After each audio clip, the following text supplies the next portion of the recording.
नमस्कार। सामान्य ज्ञान परिवार में मैं आप सभी लोगों का हार्दिक स्वागत करती हूँ। मैं विनीता वर्तमान में गवर्नमेंट स्कूल लेक्चर हिस्ट्री से। इसके अलावा मेरी योग्यता है, मैंने नेट जेआरएफ हिस्ट्री से क्रैक किया है। वर्तमान में मेरी पीएचडी चल रही है। मैं आपको यहाँ इतिहास विषय पढ़ाऊँगी। आज मैं इस चैनल पर इतिहास की एक सीरीज़ शुरू कर रही हूँ जो आपके बहुत सारे एग्ज़ाम जैसे कांस्टेबल है, पटवारी है, फर्स्ट ग्रेड है, सेकंड ग्रेड है, थर्ड ग्रेड है, आरएस है, नेट है, उससे संबंधित आपको मैं नोट्स प्रोवाइड करवाऊँगी।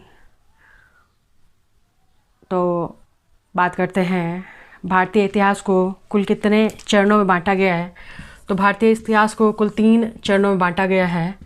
पहला है प्राचीन भारतीय इतिहास, दूसरा है मध्यकालीन भारतीय इतिहास और तीसरा है आधुनिक भारतीय इतिहास। आज हम पढ़ेंगे मध्यकालीन भारतीय इतिहास को, जिसके अंतर्गत आते हैं अरब आक्रमण, तुर्क आक्रमण, सल्तनत काल, बलबनी वंश, खिलजी वंश, तुगलकी वंश, सैयद वंश, लोदी वंश और मुगल वंश। तो मध्यकालीन जो भारतीय इतिहास में उसमें 1 2 3 4 5 6 7 8 9 कुल ये 9 टॉपिक हैं, जिसमें अरब आक्रमण से लेकर मुग़ल वंश तक की बात की जाएगी। अरब आक्रमण हुए थे लगभग 1712 ईस्वी के आसपास और जो मुग़ल वंश ख़त्म हुआ था 1857 के समय। तो मध्यकालीन इतिहास में 1712 से 1857 के आसपास का जो समय है, लगभग इतना समय है, उसके बारे में पढ़ेंगे। मध्यकालीन भारतीय इतिहास की शुरुआत होती है अरब आक्रमण से। तो अपन बात करते हैं कि भारत में पहला अरब आक्रमण कब हुआ। 1712 ईस्वी में भारत में पहला अरब आक्रमण हुआ। किसके समय हुआ? दाहिर सैन। जो दाहिर सैन था वो कहाँ का राजा था? सिंध प्रांत का राजा था और सिंध की राजधानी थी अलौर। किसके कहने पर हुआ?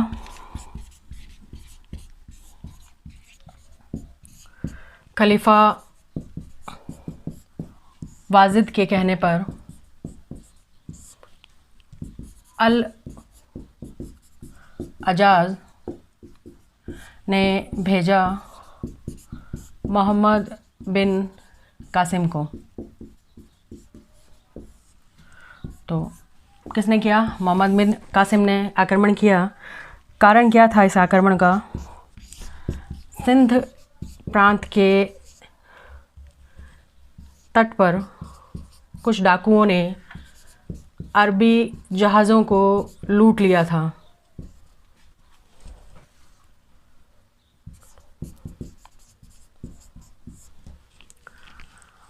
दाहिर सैन की पत्नी रानी देवी,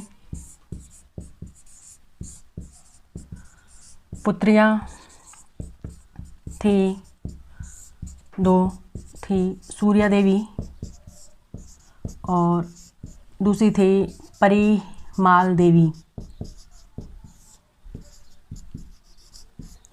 तो हमने बात की कि भारत पर पहला आक्रमण हुआ सिंध प्रांत पर 1712 ईस्वी में। किसने किया? खलीफा वाजिद के कहने पर अल अजाज ने मोहम्मद बिन कासिम को भेजा था। उसका कारण क्या था कि सिंध तट पर कुछ डाकुओं ने अरबी जहाज़ों को लूट लिया था। अब इसका क्या परिणाम रहा इस युद्ध का, वो देखते हैं। इस युद्ध में दाहिर सेन मारा गया। रानी देवी थी इसकी पत्नी, उसने भारत का पहला जौहर किया। इसके अलावा भारत में पहली बार जजिया कर लगाया गया, जो धार्मिक कर था, गैर मुस्लिम पर लगाया जाता था। राजनीतिक परिणाम शून्य रहे, क्योंकि अरब इससे आगे बढ़ नहीं पाए थे। उस समय सिंध से आगे गुर्जर प्रतिहारों का राज्य था। आरसी मंजुमदार जो इतिहासकार है वो कहते हैं कि 700 से 1100 ईस्वी तक गुर्जर प्रतिहारों ने अरब आक्रमणों से भारत की रक्षा की। बात की जाए अब मोहम्मद बिन कासिम का क्या हुआ, तो ये मोहम्मद बिन कासिम इन दोनों राजकुमारियों सूर्या देवी व परिमल देवी को लेकर खलीफा वाजिद के पास जाता है, जहाँ ये दोनों राजकुमारियाँ कहती है कि मोहम्मद बिन कासिम ने हमें अशुद्ध कर दिया है, जिस कारण इसकी खलीफा वाजिद हत्या करवा देता है। अब इस युद्ध की जानकारी मिलती है चंचनामा किताब से। अज्ञात है कि उसने किसे लिखा है। माना जाता है मोहम्मद बिन कासिम के सैनिक ने इसको लिखा था, जिसका फ़ारसी में अनुवाद अबू बकर ने किया है। इसके अलावा अरब आक्रमण की महत्वपूर्ण घटना है कि भारतीयों के लिए सबसे पहली बार हिंदू शब्द का प्रयोग अरबियों ने किया था। लैनपुल कहते हैं जो इतिहासकार हैं कि अरबों की सिंध विजय प्रभाव रहित थी, क्योंकि ये इससे आगे बढ़ ही नहीं पाए थे।